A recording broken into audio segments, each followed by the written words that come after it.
June 6, 1944, became a day that would shape the course of world history. Over 150,000 Allied soldiers, led by the United States, Britain, and Canada, landed on the beaches of Normandy, France. After the successful landing in Normandy, Allied forces continued advancing, capturing city after city, until finally breaking into German territory. Meanwhile, from the east, Soviet forces began encircling Berlin. Amid this increasingly dire situation, on April 30, 1945, Adolf Hitler, the Nazi leader, committed suicide in his underground bunker in Berlin. With the collapse of the Nazi regime, top Nazi officials responsible for war crimes began to be captured one by one to face justice. Among these war criminals was Karl Hermann Frank, a high-ranking Nazi official notorious for his brutality during his tenure in Czechoslovakia. Karl Hermann Frank was born on January 24, 1898, in Carlsbad, Bohemia, which was then part of the Austro-Hungarian Empire. He came from an ethnic German community in the Sudetenland, a factor that later influenced his political views. Since childhood, Frank was raised in a nationalist family. His father was an avid supporter of Georg Ritter von Schönerer, a prominent pan-German ultranationalist figure. His father's influence instilled strong German nationalist ideals in young Frank, especially the belief that the Sudetenland, where the German community lived, should unite with Germany. As a teenager, Frank experienced the impact of World War I. He attempted to enlist in the Austro-Hungarian army, but was rejected due to blindness in his right eye. This failure blocked Frank's military ambitions, but did not extinguish his nationalist spirit. After the war ended in 1918 and the Austro-Hungarian Empire collapsed, his birthplace became part of the newly formed country of Czechoslovakia. This geopolitical shift intensified Frank's nationalist sentiments, as he felt the German community in the Sudetenland was marginalized within a predominantly Czech nation. As a young man in the early 1920s, Karl Hermann Frank attempted to pursue higher education. While attending university, he worked part-time as a private tutor to support himself financially. Despite being intelligent, Frank's academic journey did not last long. The difficult economic conditions following the war and the turbulent political situation in Czechoslovakia made him more interested in political movements, rather than completing his law studies. Experiencing life in the newly established Czechoslovakia, where the ethnic Germans of the Sudetenland were a minority, shaped Frank's worldview profoundly. He witnessed tensions between Czech and German communities, feeling that the identity and interests of the Sudeten Germans were under threat. This motivated him to find a platform to champion German nationalist aspirations in his homeland. Not long after leaving university, Frank began actively engaging in politics by joining radical German nationalist movements. Frank entered far-right politics at a relatively young age. In 1919, shortly after the end of World War I, the German National Socialist Workers' Party, or DNSAP, was established in Czechoslovakia. Karl Hermann Frank joined DNSAP in the early 1920s and had become an active member by around 1923. Within this party, Frank energetically assisted in establishing DNSAP branches across northern Bohemia and Silesia, demonstrating his organizational talent in mobilizing radical nationalist sympathizers. His propaganda instincts were evident from the beginning. In 1925, Frank opened a bookstore in his hometown specifically dedicated to selling Nazi and German nationalist literature. The Nazi movement in Czechoslovakia briefly waned after the failed beer hall putsch in Germany. However, in 1933, coinciding with Adolf Hitler's rise to power in Germany, German nationalists in the Sudetenland formed a new political front called the Sudeten German Homeland Front, or SDH. Frank quickly joined and helped organize this movement. In 1935, the SDH transformed into the Sudeten German Party, or SDP, under the leadership of Konrad Henlein.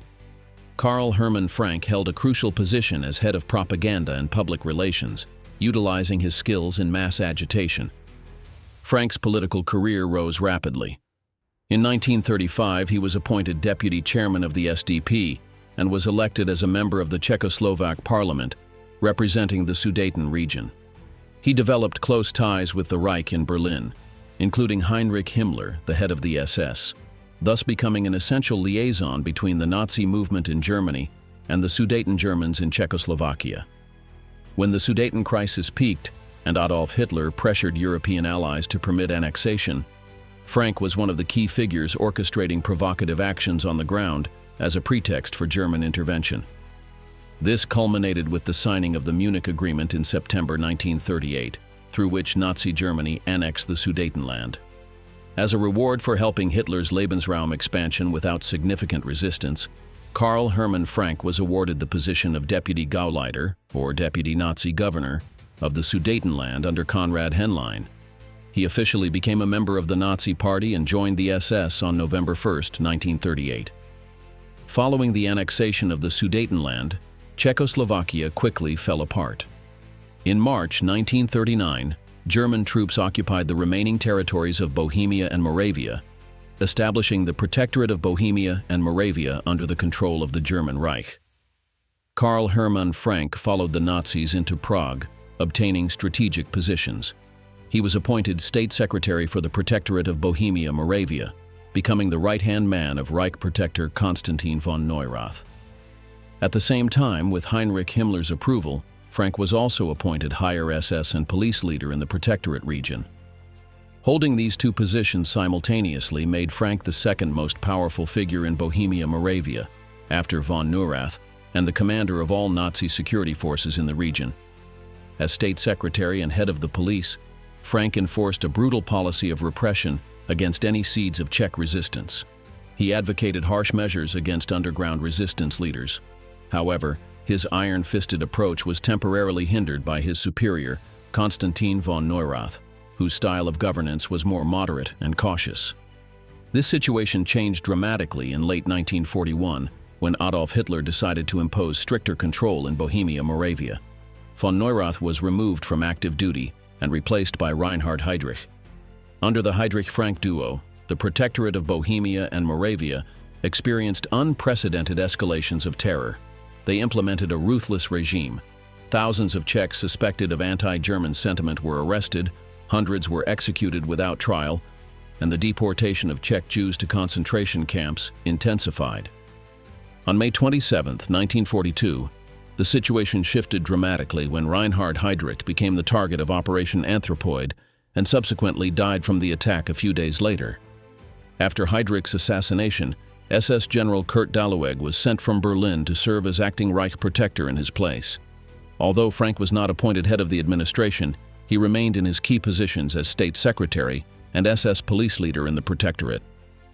Together with Daluege, Frank became a principal actor in carrying out acts of revenge for Heydrich's death, targeting innocent Czech civilians.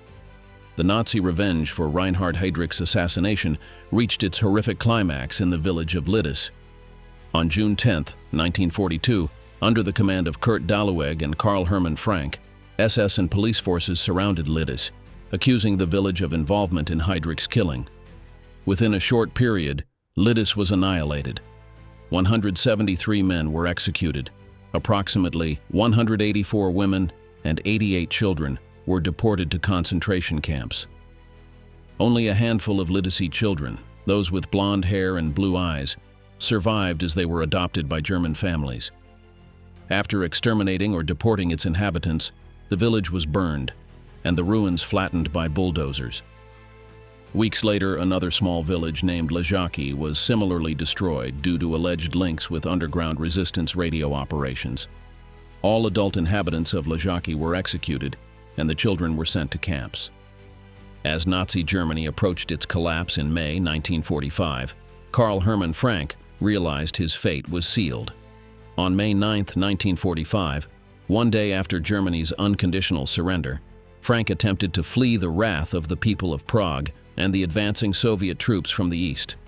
He surrendered to the U.S. Army forces near Rokycany in western Bohemia, hoping for better treatment than from the vengeful Czechoslovakian population or Soviet troops.